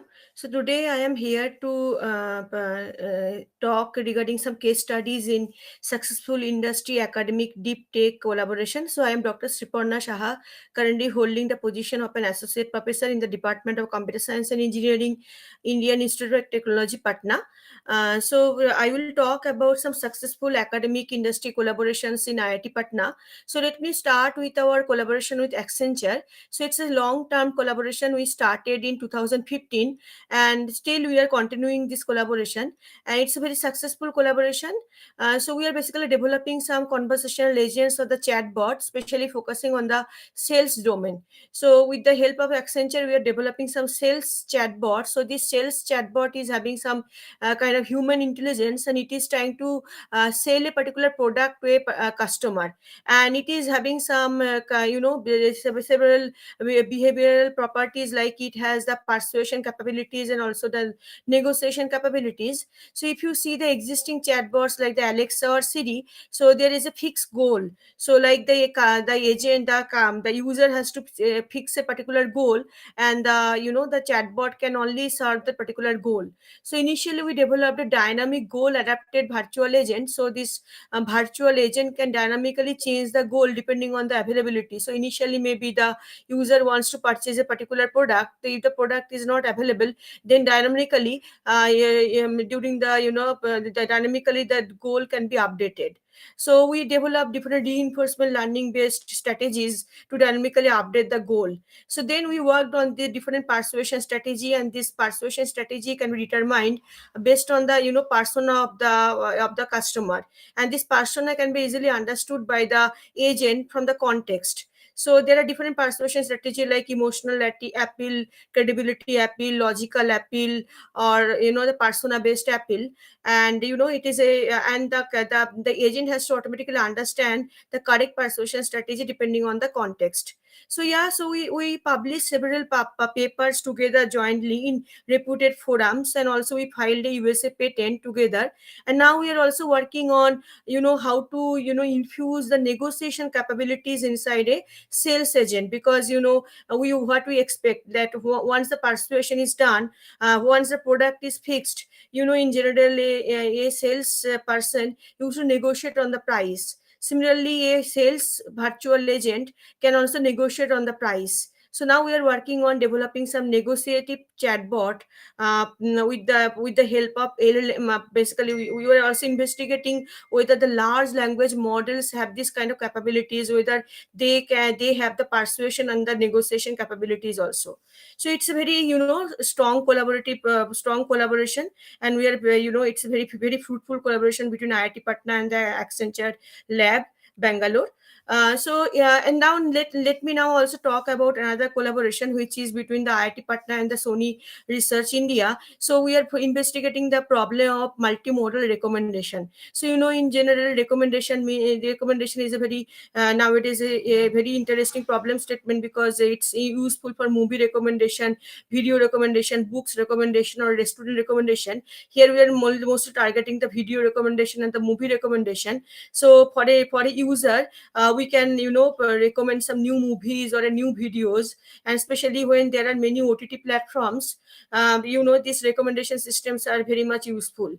And mostly if you see the existing recommendation systems, they are mostly the text based. Like you suppose there is a movie and you have some textual description of the movie, so based on the textual description they used to find the similarity between the movies. But here we basically our main hypothesis is that when we are see the similarity between two movies, we also need to see the similarity with respect to the other modalities, like the maybe similarity with respect to visual clips, similarity visual with respect to the audio information, and the similarity with respect to the textual summary, so or the transcripts. So that we basically formulated this recommendation problem as a multimodal recommendation problem, and then we proposed several deep learning. Initially we proposed different deep learning based strategies, like the Siamese based strategy, graph attention based strategy, and now we are also exploring whether large language models can be used for recommendation purposes. And what we found out there is that there was no data set available in the multimodal setup. So we also extended the movie lens data set in a multimodal setup. So movie lens data set was only available in the text setup, so we basically made the multimodal version of the movie lens data set. And also we worked in the Indian setup as well. So we worked on a Hindi movies data set. And as I mentioned, currently we are working on how can we extend the large language models for the recommendation task. So it's also a very collaborative, very fruitful collaboration, and we are jointly publishing many papers in top tier venues every year. So with Microsoft also we are working together. So we investigated the common sense reasoning, especially the temporal common sense reasoning capabilities of the large language model, and that paper got accepted in ENLP this year. So basically, the humans have the common sense reasoning. We know that in general the duration of the work is smaller than the duration of a vacation. So whether the large language models have this kind of common sense reasoning or not, that we investigated in this particular work. And it's a very good investigation. There is a set of large language models, and there are a set of temporal reasoning tasks, and we investigated the performance of these large language models on this set of tasks. And it's a basically analysis paper, and this as I mentioned, this paper got accepted in this ENLP 2023 as a full paper. And yeah, it will be this ENLP will be held in Singapore in December. So the paper will be published in these proceedings. And now we are also working on studying the gender bias in text to image models with the help of Microsoft. We also started some collaboration with the Adobe, and we are very much interested starting this kind of collaboration with Adobe. And now we have an existing collaboration with CRISIL. We are investigating the domain of financial natural language processing with CRISIL. So we are also publishing many papers in top tier venues with CRISIL. So we are investigating several interesting problem statements like complaint mining. So you need the financial domain. So there in the financial domain there are several reviews, like when we are making some financial transactions or we are using our credit cards, there are several, we used to write several reviews regarding those transactions. So if there is a failure in the transaction, failure in the credit card, we used to write a complaint regarding that. So can we automatically identify the complaint regarding, or can we identify all those reviews and then categorize them as complaint, non-complaint? So we are working on the complaint mining for the financial text with the help of CRISIL. We are also working on detecting the large tables from the financial documents with the help of CRISIL. So there are different problem statements that we're working on with the help of CRISIL, and we are also publishing papers in top tier venues with CRISIL. So we also started some collaboration with IBM. So just to we want to start some work in the field of medical document summarization and the question answering in the Indic languages. Here also we would like to study the capabilities of the large language models, whether they are capable of handling the code mixed text. If we can focus on this, the medical domain, especially the healthcare domain. And as I mentioned that, so with Sony we are already having a very fruitful collaboration. We are working on the multimodal recommendation systems, and multiple papers are accepted in top tier venues like IJCNN, Iconip, etc. So these are some of the fruitful collaborations with IIT Patna, especially with my lab, with top tier industries. And we are very much fortunate that these industries have generous enough, they have funded enough, and they already extended their hands to collaborate with us. And what I found with these collaborations is that it is always very much useful to have this kind of industrial collaborations. And in conclusion, I just would like to mention that in academics we always focus on theoretical part of the research. And for my according to me, that we always need this kind of industrial inputs, so for the deployment and for betterment of our research. And industrial research, academic research, maybe if you need to have a good direction of your research, or if you need to really deploy your research for for some good purpose, then we really need to have a industrial partner. And the real life use cases can be easily obtained from the industry, and a good collaboration can always help improve the research outcome. And basically, we are talking about this kind of multimodality or the multi-view. So this industry and the academic collaborations can be viewed as a multi-view multi-view problem. So industry and these are industry and the academics are can be like they are giving as a two different view. They are giving us a two different viewpoints, and that basically help in improving the the view the understanding of the problem statement. So academia is mostly involved in making the theory stronger, and the industry can provide use case and the application. So this kind of collaboration can bring huge potential. So that's why I really I urge that we should have this kind of collaborations more and more. So with this, I really would like to thank Nasscom for giving me this opportunity to talk in this forum. And I am, as I mentioned, I really would like to thank all my sponsors and all my collaborators and all my industry partners who always supported my research. And without their support, it is not at all possible to do a good research. And and because for academics, we really need this kind of support from the industry. Thank you very much. Yeah, I think session is done. Yeah. All right. Moving on to our next session. Thank you very much, Dr. Shriparna. Even though you could not attend in person, but thanks for walking us and sharing the pre-recorded session with us, actually. We now have our next session, which is going to focus primarily on the deep tech research success stories. And to do that, we have Srinivas Pai, who is the co-founder and CEO of Pace Robotics, followed by Abhijit Chaudhary, who is again co-founder and CEO of Neural Networks. But we'll first start with uh, Srinivas Pai. Srinivas, thank you very much for joining us, and love to hear what work you are doing at Pace Robotics related to construction. So over to you. Right. I'll just show the screen.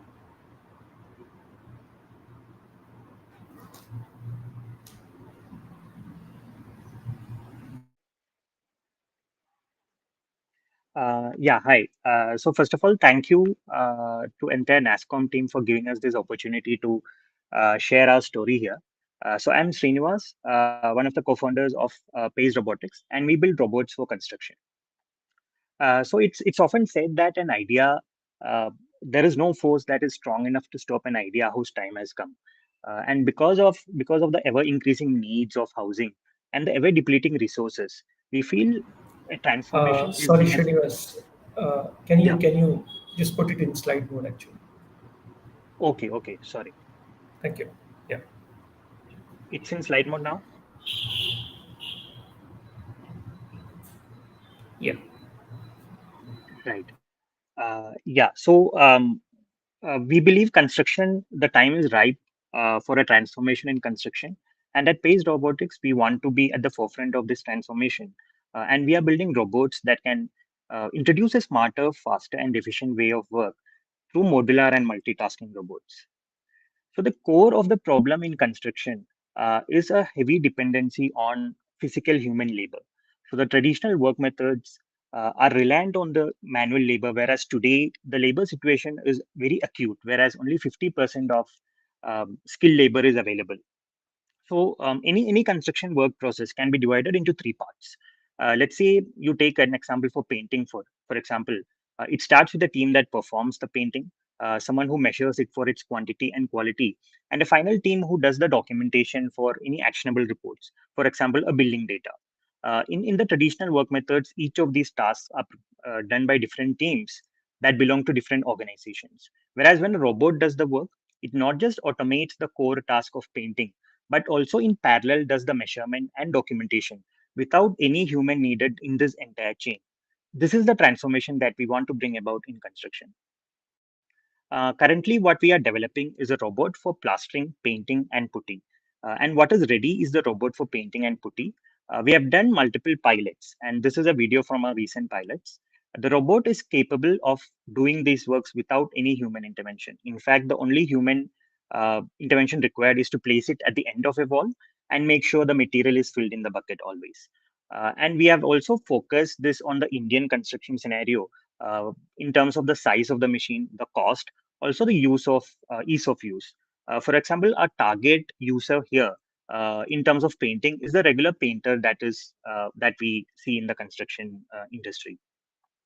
Our journey started from July 2020 during the first lockdown, where my co-founder, Mr. Ayushmoy Roy, had built a very small prototype of this product in his own backyard. From there, we have gone through multiple iterations of the product, both in terms of the form factor as well as the intelligence within the robot. And today, we are in a position where we did our first paid pilot in March 2023 and are now ready for our second phase of pilots from November, which is the next month. Currently, the product is capable of doing the task at 6 times faster speeds compared to human worker. The speed is at 1,200 square feet of work a day. And our target is to reach somewhere close to 3,000 square feet, which will be more than 12 times the human speed.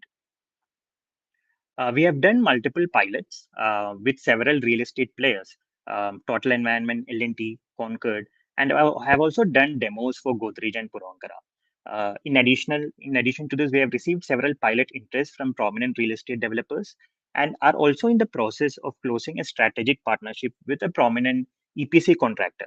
So this is for the delivery of close to 10 units over a period of 1 year. And once this is completed, it would be a significant milestone, not just for us, but for the industry in general, where this would be the first time such number of robots would be working in construction projects at the same time. The benefit for the customer comes in the terms of more work being done with the same amount of workforce. Here, what you see is if you look at around 50,000 square feet of work to be done a month, with human labor, it requires 6 painters and 6 helpers to do that work. Whereas with robot, it takes only a painter and a helper along with the robot to do this work. The cost comes down by close to 2 lakh for this entire 1 month period. But more importantly, with the problem that we have of labor shortage and with our demands where the real estate market is trying to be at 1 billion around 2030 from 200 million numbers today, it is important that we are able to do more work with the current workforce, and that is what the robot helps us to do. We started off with a grant from IIT Bombay, And we have also received another grant in terms of CSR on affordable again from Sign IIT Bombay. We have been a part of Nasscom DeepTech Club from 2021. In fact, Nasscom has been one of our biggest supporters and have given us several opportunities to showcase our product in front of a larger audience. We were a finalist at the Paint the Future Challenge by Dulex Paints in 2022 and also received a special mention during the HDFC Real Estate Tech Awards in 2022. Our team consists of 9 members as of now. I come from a background into construction. And for someone within the industry, it is very exciting to see that there is a team capable of building robotics R&D who are working dedicatedly to solve the problems in construction. My co-founder, Mr. Ashmoy Roy, has completed his robotics from University of Pennsylvania and came back to India to find a problem large enough and significant enough to apply his skills in construction, skills in robotics. In fact, a common thread among all of us is that we are trying to find ways to utilize our skills to make a significant impact in the society. So this is our roadmap for the next couple of years, where we are trying to go back with a second phase of pilots in November of this year, looking at a commercial launch around April of next year, and then look at handholding the industry to start using robots over a period of 1 year. Before somewhere around April of 26 is where we want to really scale and start looking at expansion internationally or add more use cases to our existing product. Finally, in terms of the general impact to the society, in addition to what the customer or the construction industry benefits, one of the major kind of takeaways that something like a robot or mechanization in construction can do is bring about a lot of micro entrepreneurship opportunities. You can look at how something like a JCB or even a crane is being kind of used by people to make revenues. It also kind of, because more work is done per day and per month, it increases the revenue potential for the subcontractor or the labor that works at the construction site.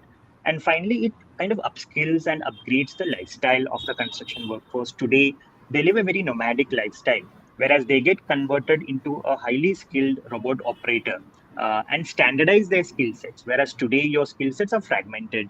You are either a mason, you are either a painter, you are either a carpenter.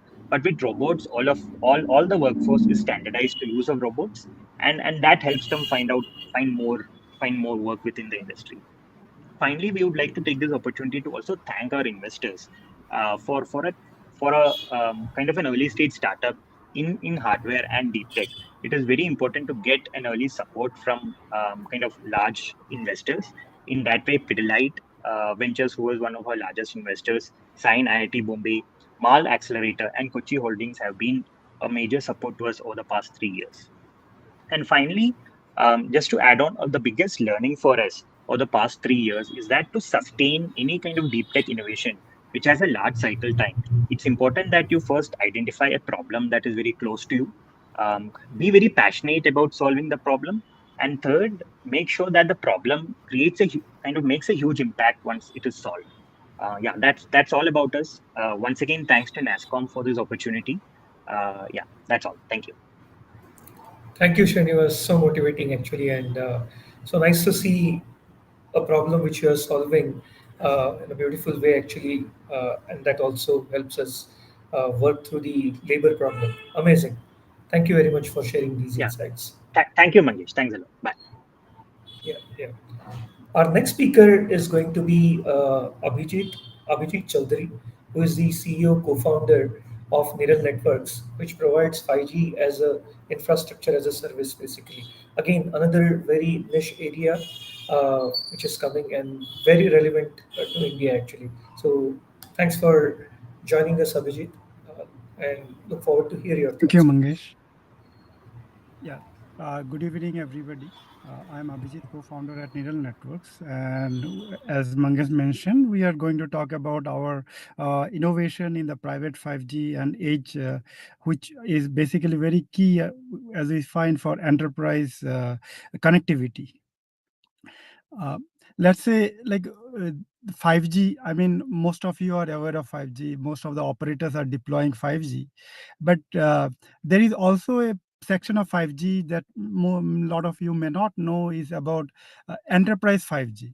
like how 5G can be used within an enterprise, especially for provide for digital transformation of the enterprises, especially for operation technology. So I'll give you an example for that. Like when you go to a mine, right? Like a mining, for example, a open pit mine in India, right? I mean, there are a lot of operational activities which goes on. For example, they use surveillance cameras to basically monitor the entire area. There are vehicles which needs to be tracked within the mining site. There are a lot of IoT kind of devices that you need to kind of track, like manual, like what is happening on the remotely, manage them and monitor them. Then you have basically people to people communication between the people within the mine, maybe the workers, and you have also managing the entire, like the system, all the devices within the mining site. Now what has happened is that mining is a pretty big area, like maybe 10 square kilometer area. Now to provide an entire connectivity across the entire area with basically with you can say that entire area with roaming, mobility, etc., is a very big challenge. Most of the companies actually have different kind of technologies, like for example, for vehicle tracking they use a Wi-Fi kind of connectivity. Then for people to people communication they use a like a walkie-talkie based communication. For surveillance they use ethernet based communication, I mean ethernet wires. But in a mining site, like you are using three-fourth kind of communication, which is very difficult to manage and operate. And to digitally transform that area, right, you need to basically connect a single kind of communication mechanism on top of which all of them can really reside. So that is where the private 5G comes into play, or 5G for enterprise, where what happens is that a company like us, like Neural Network, we can provide you the entire private 5G solution, like which operators provide within the country, that we can provide within an enterprise. In a mining site, starting from SIM to the 5G radios to our product, the 5G core, the five which is used to manage multiple like 5G devices, radios within a site, within a mining site. Then we can say that you want to manage run your applications, right? So we have an on-premise edge cloud solution, so that you can run your like application, like for example vehicle tracking application, or let's say drone. For emerging technologies like drones and robotics are being used in mines coming up. So for that you need a connectivity solution, and private 5G can be the connecting the entire connectivity solution on top of which all the applications can run. So here neural networks is providing three specific products. One is the 5G packet core solution, which, and we integrate our solution with various radio companies who make the 5G radios. And then we also have a edge cloud solution, basically to ensure that you can run your applications, your use cases, like the IoT management, device management, or vehicle tracking, voice to voice communication between the people, then video analytics to see the compliance, whether people are wearing helmet and whether they are going to a place which is restricted, etc. You can manage using our solution. And so the private 5G is a 5G within a specific location, right? Mining site or manufacturing site, ports, etc. So you create a solution within that site. Now to connect all these sites, let's say you want to manage remotely the entire mining site. Let's say a company like Tata has 4 or 5 mines and they want to manage remotely all of them. So for that we have the third product, which is the SDN controller, which actually is used to monitor, provision the edge cloud platform, the 5G core, as well as the 5G radios and the SIMs which are used internally. The SIMs will also be very proprietary, that we will be providing, and basically that will be used to kind of manage that entire 5G network there. So we have we have been there for 4 years now.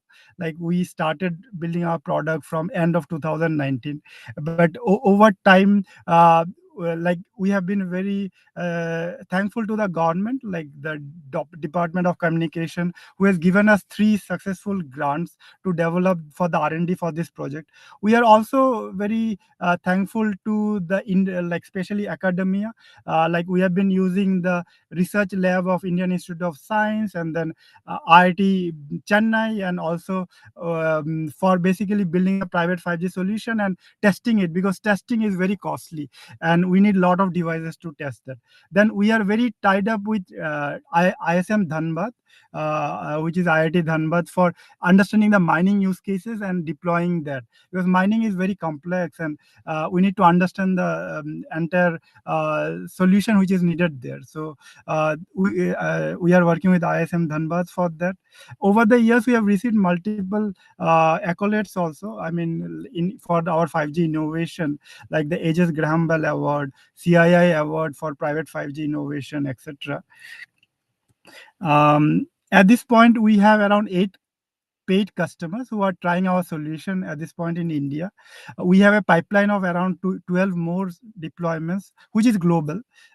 We are looking at global deployments across 4 geographic locations, including India. We have a lot of global partners with whom we are working for go-to-market outside India and for bigger deployments in India. And looking at a revenue of around 2 million by end of this year, out of which around you can say 800K has already been booked for this year, financial year. And we have multiple success stories, some of them with in the mining and in the enterprise deployment, like campus network deployment, where like people are looking at private 5G because the areas are big, both indoor and outdoor. You can connect 5G to create a seamless connectivity along with mobility, because Wi-Fi may not work outside, right, over a bigger area, and you need mobility. So that's where private 5G is becoming dominant, and that's where we want to play a role. Yes, we have also been recognized globally by the mining research institutes, papers from mining, like for example IDC, then Ericsson has recognized us. GigaOM has also recognized us for our innovation in private 5G solutions. We have a very strong team with very good experience, deep experience in networking and telecom. All the key senior management have almost 20 years of experience in telecom and networking. We have 25 members team at this point, and the team has worked across most of the bigger companies in the telecom and also with startups.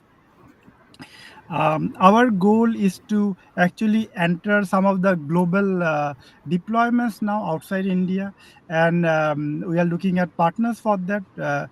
And we are also building more on the R&D, especially on Wi-Fi and 5G integration. That is one thing that we are going to release very soon. Then how to support low latency solution, like for autonomous like vehicles, etc., autonomous minings, etc. That is under development at this point. And we are actually targeting very few specific markets, including Europe and Middle East Asia and Southeast Asia at this point. We feel that like to basically industry needs an automation, and when you digitize the industries, it has a big impact, especially in society. Like mining, for example, is pretty brutal. Like it is pretty like people sometimes it is fatal, right, if you don't have a good solution. So be making it autonomous and digitized using our connectivity solution will definitely help in reducing casualties and fatalities. It will definitely improve the environment because you can understand the carbon emission, and you can automate all those things, and definitely improve the ROI for the companies, increase the productivity, which is important to them.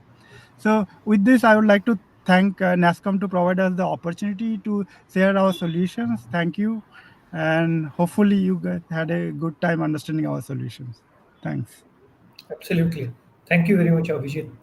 Very insightful and very encouraging work, and glad to see the roadmap actually. So thanks for taking time and walking us through these the progress you have been making, and all the very best to you and your team. Thank you. It is my pleasure. All right. So uh, we are coming to an end to our day one session actually. Just want to highlight few things that there has been tremendous amount of work uh, that has gone behind the scene to make this virtual session happen actually. So much contribution by the whole of the Nasscom community and the participants, partners basically who have been involved in this.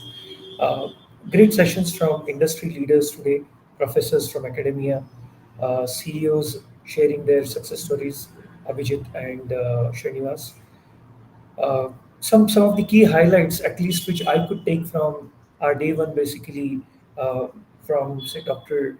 Krish Gopalakrishnan, that there are opportunities and funds available for promoting deep tech work in India. Basically, insights of work happening in academia from ISC, Triple IT Bank, Hyderabad, or IIT Patna, Georgia Institute of Technology, basically, and the partnership each of these academic institutions are having with the industry at this point of time. Manish and Kalika shared great insights about some of the work which is and the programs which are currently supported within Microsoft and the work which is happening in Microsoft touching deep tech areas for India basically. Again, Manish Gupta from Google shared some of the work which is happening in area of language, internet, touching some of the key aspects of say agriculture and multilingual models. And very encouraging success stories from Srinivas and Abhijit about some of the work which is happening in area of robotics application for construction and 5G infrastructure as a service. So, thank you very much to all of these eminent speakers, panelists, for sharing your taking time and sharing some of your thoughts and the work which is happening actually. Before ending the session, I would really like to, this session would not have been possible without strong support from our sponsors.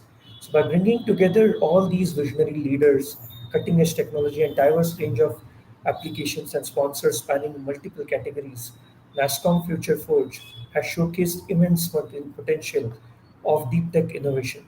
So, we would like to thank our esteemed and invaluable sponsors basically for helping us drive this program basically.